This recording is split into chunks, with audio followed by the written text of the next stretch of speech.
La journée commence par un moment spirituel. Avant une journée de session parlementaire, le député Sol Mamakwa effectue une cérémonie de purification. Ma présence ici n'est qu'une partie de ce que je peux faire pour rapprocher les gens. Sa circonscription est celle de Kiwetenong. Cela signifie nord en Ojibwe. S'étendant sur plus de 294 000 km² dans le nord-ouest de l'Ontario, elle est la plus grande circonscription de la province et regroupe un peu plus de 32 000 personnes.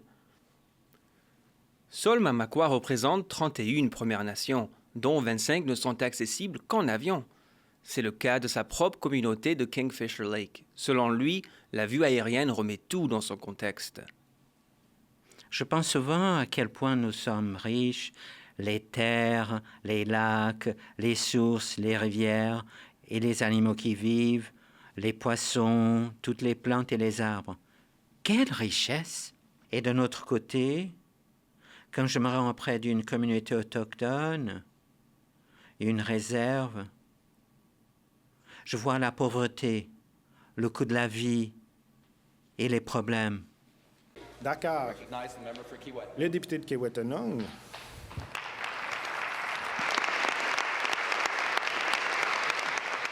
Mai 2025 marquait le premier anniversaire d'un événement historique pour la province. Monsieur Mamakwa s'est adressé à la Chambre en Anishinaabe. Merci. Je voudrais remercier tout le monde qui est ici à l'Assemblée. Je suis très reconnaissant pour cette occasion de prendre la parole en Anishinaabe-Moin. Je me suis surpris à attendre que le président m'interrompe. J'avais l'impression d'enfreindre le règlement de la Chambre. Il m'a fallu 2-3 minutes pour me ressaisir. Et je me suis senti si... C'était incroyable de pouvoir parler librement, comme si on m'avait retiré des chaînes. La route pour arriver à ce moment a été longue et marquée par une douleur et une résilience profonde. Dans le pensionnat où il a passé son adolescence, il était réduit au silence. Sa langue était plus qu'interdite, quiconque la parlait était puni. La langue, c'est un mode de vie. C'est notre pouvoir, c'est notre identité. Dans le couloir principal de l'édifice de l'Assemblée législative sont gravés dans le marbre les noms de chaque député depuis 1867.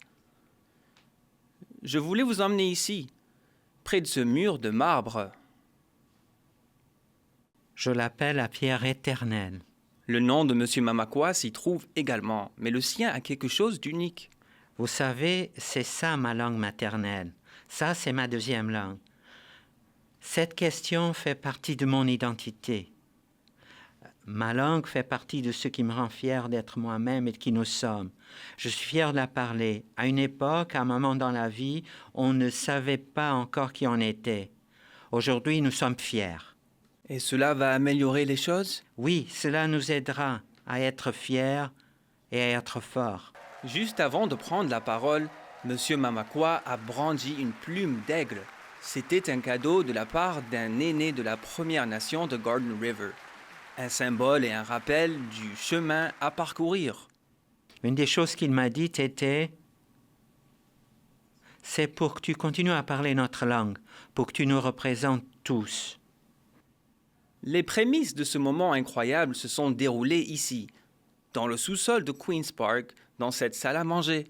Sol Mamakwa participait à une réception en soirée et il y avait prononcé quelques remarques en Ojibwe, sachant que les autres participants ne le comprendraient pas, et puis les a traduites. Une des choses que j'ai dites, c'est justement que je trouve dommage de ne pas pouvoir parler ma propre langue en haut dans la Chambre. Monsieur Calandra, à l'époque, le leader parlementaire du gouvernement, était également présent à cette soirée.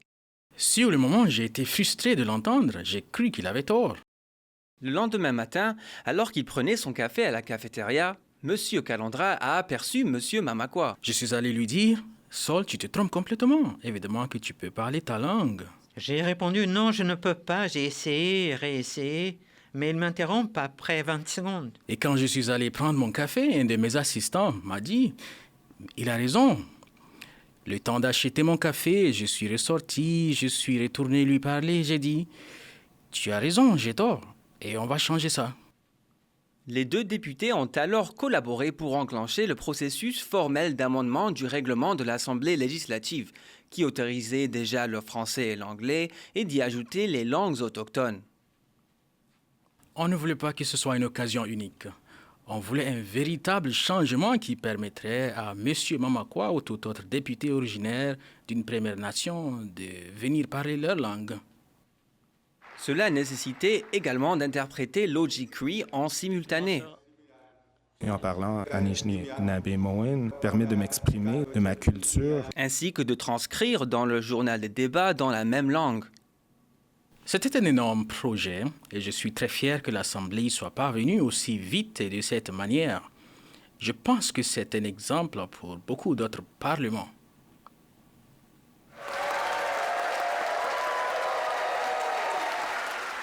Un des meilleurs moments que j'ai vécu au Parlement, aussi bien provincial que fédéral.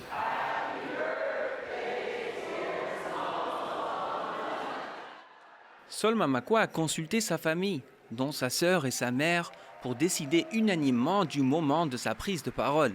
La date, le 28 mai 2024, le jour de l'anniversaire de sa mère. C'était si important, si émouvant, si euphorisant. Mais il nous a fallu 6 ans pour y arriver. On l'a fait pour celles et ceux qui ont perdu leur langue, pour les enfants qui grandissent aujourd'hui sans la parler, pour tous les gens qui veulent renouer avec leurs racines et leur langue. C'est si important, vous savez. Cela montre le besoin de se recentrer sur notre identité et sur notre origine. Je le vois tous les jours, des enfants qui ne parlent pas notre langue. Parfois, ils la comprennent. Et je pense souvent à ceux qui parlent l'Anishinaabe et l'Ojikri. Nous ne sommes plus très nombreux. Dans sa région natale, ses commettants l'appellent la Voix du Nord. Et pour la première fois, cette voix a réellement été entendue. Bien qu'une avancée capitale ait été réalisée en ce qui concerne la retranscription officielle, en anglais, français et Ojikri, l'interprétation en simultané reste un défi. En effet, il est toujours nécessaire de prévenir en avance pour trouver un interprète, ce qui complique toute intervention spontanée. Mais Kiwetanong et M. Mamakwa gardent espoir. Des gens me soutiennent. Un jour, il y aura des services complets, vous savez, de traduction pour toutes ces langues. Et je pense que c'est un de mes objectifs pour mon mandat, d'avoir un service d'interprétation à temps plein avant mon départ. Anwar Knight pour l'Assemblée législative de l'Ontario.